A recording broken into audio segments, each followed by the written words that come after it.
What up guys, my name is Kong and today I'm going to be doing another anime review. Today I'm going to be talking about Boku no Hero Academia, or Hero Academia as I would like to say, Season 3 Episode 12.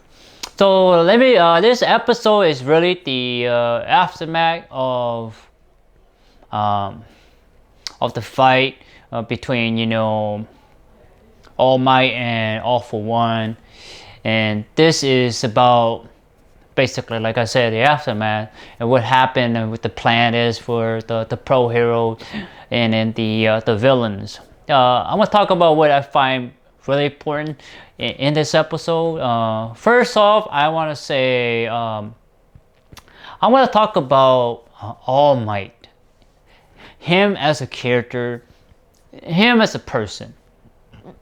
He, as we all know and we all see, that he cannot be a hero anymore because he had lost his quirk, because he had passed down that quirk to Izuku and Midoriya Izuku, or Izuku Midoriya, one or the other. I call him Deku, it's just for short, to him.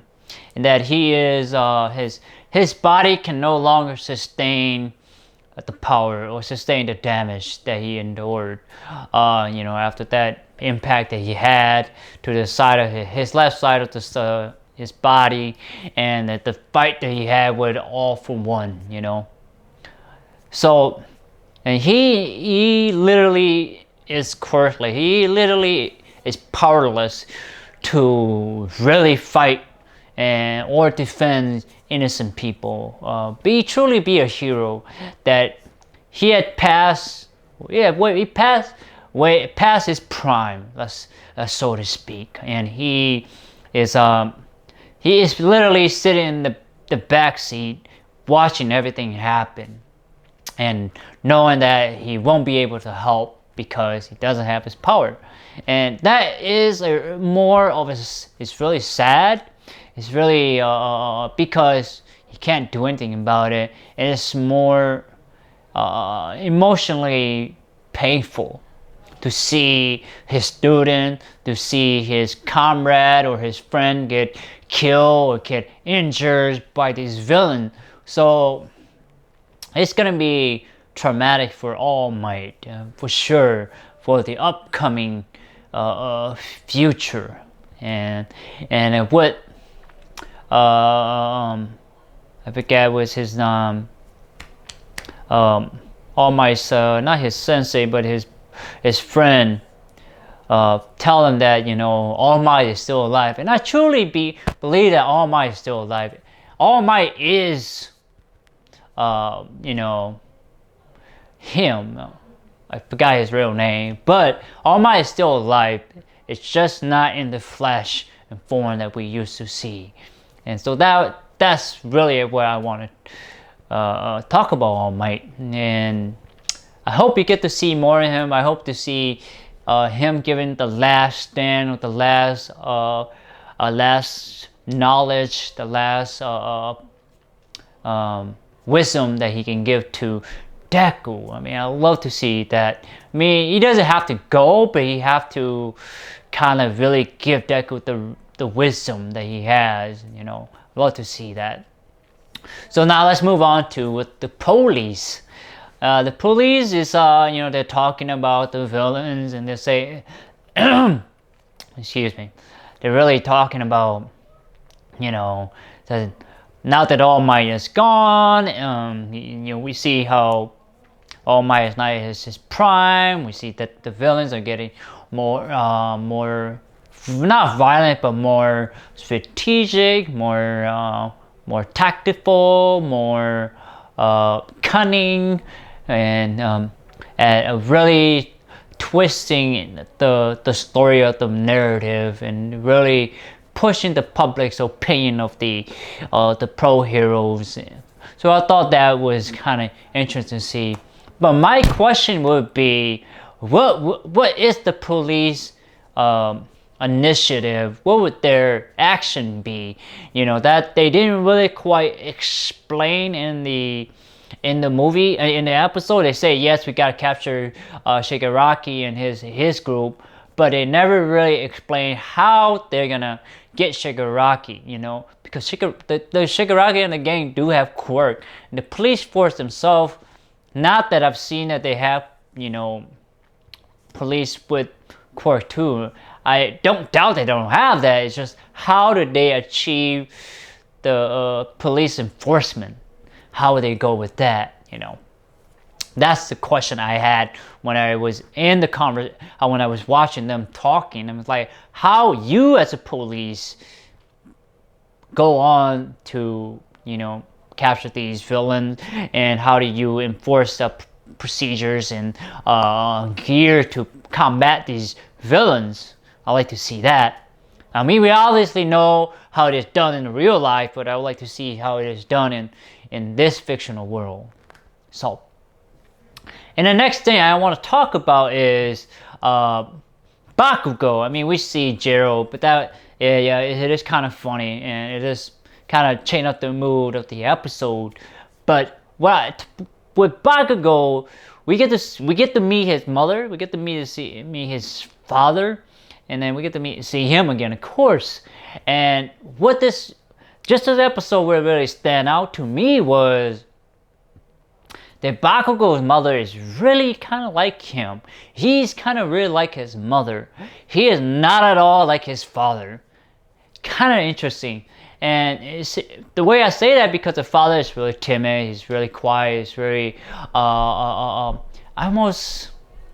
not the superior, not the dominant parents, where the mother is the dominant parents.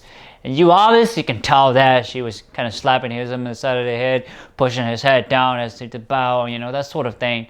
And I see that he kind of take that from him, and from her, from her. But I believe that she see a lot of parents.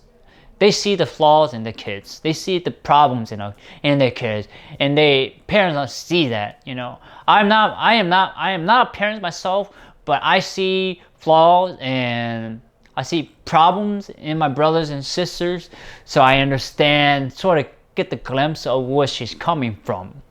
That, you know, she even say that he's a hopeless guy. I believe in you guys, and she understand. So I thought that was really interesting to see that his behavior is taken from his mother, and he's always kind of bickering around, you know. So I thought that was really interesting. The way she was kind of slapping his head wasn't like malicious, wasn't like vicious. It was more of, you know, she's trying to get him to pay attention, pay respect to All Might and Aizawa, you know, or raise her head, that they are here in the present, that he should be thankful to getting into the UA. So I thought that was interesting. And she is, I say, kind of attractive, you know, be honest with you guys. And how the father is like timid and it's very quiet, and how the relationship really worked, you know. I believe she's more of the dominant side. She's more of the, like, kind of like the father role, or, you know, for the leadership role, you know. So I thought that was interesting. But the most interesting would be the Deku's house and his mother. And I thought that was really interesting because Deku's mother tell All Might, say, hey, you know, I'm not gonna let my kid Deku go to the school because there's like all this event happen, you know, the school, at the training, and then with the all for one fight. So she questioned the school's ability to protect the kids and protect the general public in general, you know. So to me, she had a legitimate reason not to let Deku go to the school, and I thought that was really humanistic of her as a parent, and that she wasn't like, oh yeah, All Might, you can take it, but she was honest, and she was frank, she was humble about it. And I like that because most of the time your parents, they're like, no, no, no, I don't want you to do that. It's kind of like they become kind of annoying archetype. And but this is like she's really, like I said, honest, frank, humble, truthful, in a respectful manner. And then Deku like, no, mom, we talked about this. I thought you said yeah. And then he goes out and he grabs this paper and say, oh, when I save this kid, and I am a hero, and it make me happy. So, and then to me, that's like a great character development because he as a character had grown up. He had diverged the path from All Might. So he's going like this, and he had branched off away from All Might. He's no longer following All Might's footsteps. He is becoming useful, like some people would say, become his own man, become his own person. And that's so important in any developments in kids, in anybody really. When you reach that point and you say, hey, I'm gonna be a different person, I'm still gonna follow your path, be a hero, everything like that, but I'm gonna go a different way. I'm not gonna follow your path. And I thought that was kind of interesting. And I like to see characters grow up, move on from their mentor. And that's what we all should do when we're under the teaching of someone. Like we take what we need and we move on. We keep the learning, we keep the lessons, we keep the wisdom, but then we move on. We remember those lessons that our instructors, our sensei that have taught us. I like that a lot. And it was really important that All Might bow, like he literally put his head bow to the floor. And that's really is a gesture of respect, a gesture in respect and apology that All Might didn't do his best to really nurture, teach Deku the role of being a hero, the role of being a good student and being considerate of others.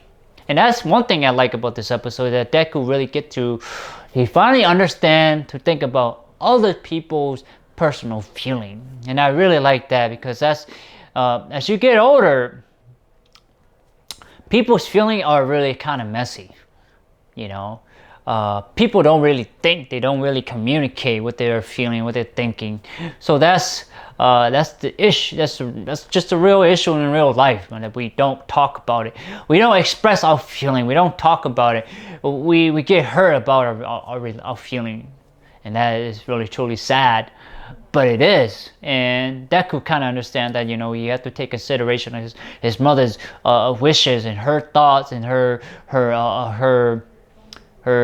worriness, her worry about her son. I like that too. And so, and then, one thing I also kind of caught my attention is that we know that Deku doesn't have a father. He's gone somewhere. It was never told. Maybe I missed it, but his father is no longer here with him and his mother. And to me, I feel like All Might could be the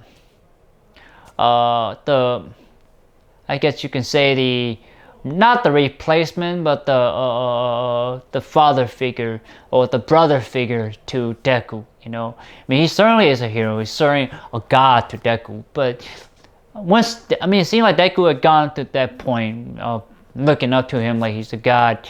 He's gonna look to him more of a mentor, more of a friend, more of a true sensei, that sort of thing, that could fill the gap in Deku's heart, because he doesn't have his father. He always had his mother. It's nice to have another male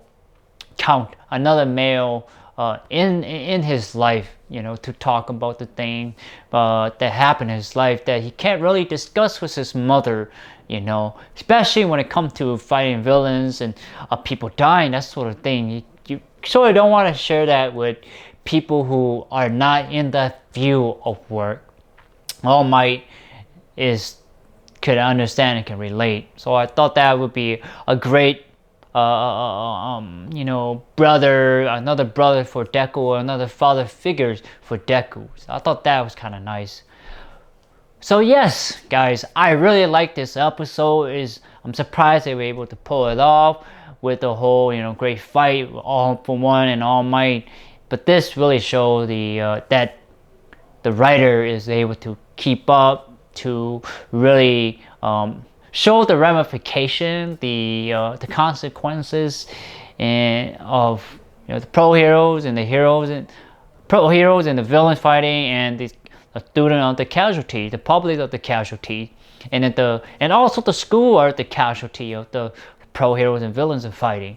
So you get to see in it, and also the public opinion and the public safety. So I see there's the consequences are huge when you think about it. You know, not just the fight alone, but you look at it in the grand scheme of things. So like the fight between these two opposing teams has a societal effect, you can say. So yes, guys, I like this episode. I really do. Not as much as the previous episode, but this is to show you the consequences of the deeper ramification of the fight. But anyway, guys, that is the review of My Hero Academia Season 3, Episode 12. Have you seen it? If you're not, let me know. I know this review is a little late. I had a wedding this past weekend, my sister's wedding, so that's why I'm a little late here. But cut me some slack, alright? But please like, thumbs up, share, subscribe, and browse my YouTube channels. I have a lot of content there for you guys to check out. Please do so. And press that bell button. Smash that bell button. It helped me a lot. And please, it's both ways straight, alright? And most importantly, I want to thank you so much for your time and effort to watching me talk in front of the camera here to you guys out there in the internet, out there in the world. Thank you again. Take care, guys. Bye-bye.